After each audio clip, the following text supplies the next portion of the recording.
Kotak bank के पूर्व अधिकारी को गिरफ्तार किया गया है। नगर निगम फंड गबन मामले में गिरफ्तारी हुई है। पीएमएलए के तहत ईडी ने की कार्रवाई। कोर्ट ने 9 दिन की ईडी रिमांड पर भेजा है। ये बड़ी खबर आप तक साझा कर रहे, एक बड़ी जानकारी जो कि इस वक्त चंडीगढ़ से सामने आ रही है। 145 करोड़ के घोटाले में ईडी का प्रवर्तन निदेशालय का बड़ा एक्शन देखने को मिला।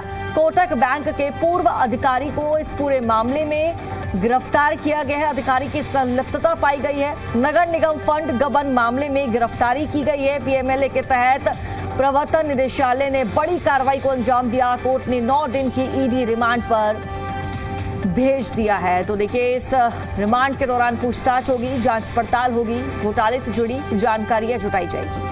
तो चंडीगढ़ से बड़ी जानकारी सामने आ रही है। 145 करोड़ के घोटाले में ईडी का बड़ा एक्शन देखने को मिला। ईडी ने इस पूरे मामले में बड़ा एक्शन लेते हुए कोटक बैंक के पूर्व अधिकारी को अरेस्ट कर लिया है। नगर निगम फंड गबन मामले में कोटक बैंक के पूर्व अधिकारी की गिरफ्तारी हुई है। देखिए, पीएमएलए के तहत ईडी ने एक्शन लिया है, बड़ी कार्रवाई को अंजाम दिया। कोर्ट ने 9 दिन की ईडी रिमांड पर भेजा है और इन 9 दिनों तक जो ईडी है वो पूछताछ करेगी। और ज्यादा जानकारी साझा करेंगे संवाददाता विजय राणा हमारे साथ फोन लाइन पर जुड़ चुके हैं। विजय, क्या ये पूरा मामला है, विस्तार से जानकारी दीजिए।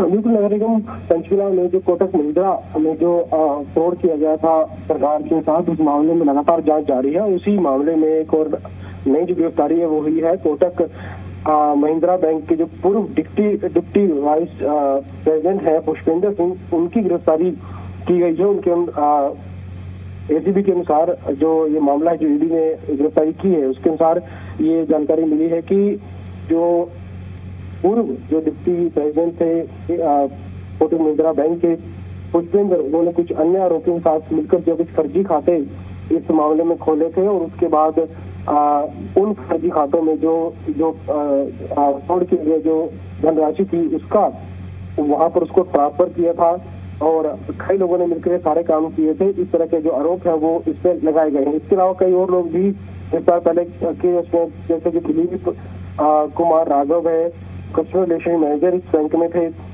इस तरह विकास कौशिक जो नगर निगम पंचकुला है उसमें कार्यरत था विकास कौशिक। इस तरह से तमाम जो लोग हैं उन्होंने मिलकर 2 बैंक खाते खुलवाए, फर्जी बैंक खाते खुलवाए। वहां से जो नगर निगम के असली जो बैंक अकाउंट थे वहां से करीब 135 करोड़ रुपए जो की जो राशि है वो जो फर्जी खाते खुलवाए गए थे वहां पर उन्होंने ट्रांसफर कर दिए। इसको लग रहा है कि एसीबी एंटी करप्शन ब्यूरो और ईडी जांच कर रही है। लगातार इस मामले में गिरफ्तारियां हो रही है। पहले भी गिरफ्तारियां हो चुकी हैं और अब नई गिरफ्तारी हुई है और इस गिरफ्तारी के बाद और भी जो खुलासे हैं वो इस मामले में होंगे। जी बिल्कुल, क्या विजय जानकारी सामने आ रही है इस घोटाले में और कौन कौन से लोगों का नाम शामिल हो सकता है? क्या वो लोग कोटक बैंक से जुड़े हुए ही बताए जा सकते हैं? क्या मतलब अभी तक ईडी की लिस्ट में और कौन कौन से लोगों का नाम है? देखिए, कई गिरफ्तारियां पहले हो चुकी हैं और एंटी करप्शन ब्यूरो और ईडी की ओर से जांच जो की जा रही है वो 2 पहलुओं पर की जा रही है। क्योंकि ये बैंक घोटाला हुआ है तो जाहिर तौर पर बैंक के जो पूर्व कर्मचारी हैं, मौजूदा कर्मचारी हैं, अधिकारी हैं, वो इसमें शामिल हैं और कई लोगों की गिरफ्तारियां हो चुकी हैं। साथ ही साथ जो दूसरा पहलू है वो ये है कि इतना बड़ा घोटाला नगर निगम में काम कर रहे अधिकारियों या कर्मचारियों के सहयोग के बिना नहीं हो सकता।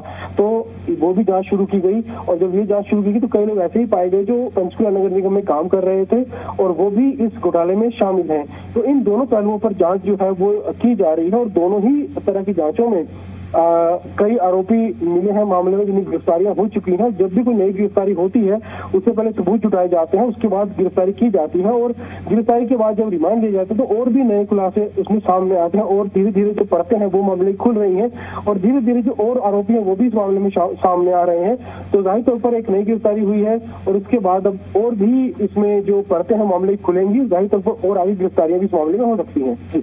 ठीक है विजय, बहुत बहुत शुक्रिया आपका जानकारी साझा करने के लिए।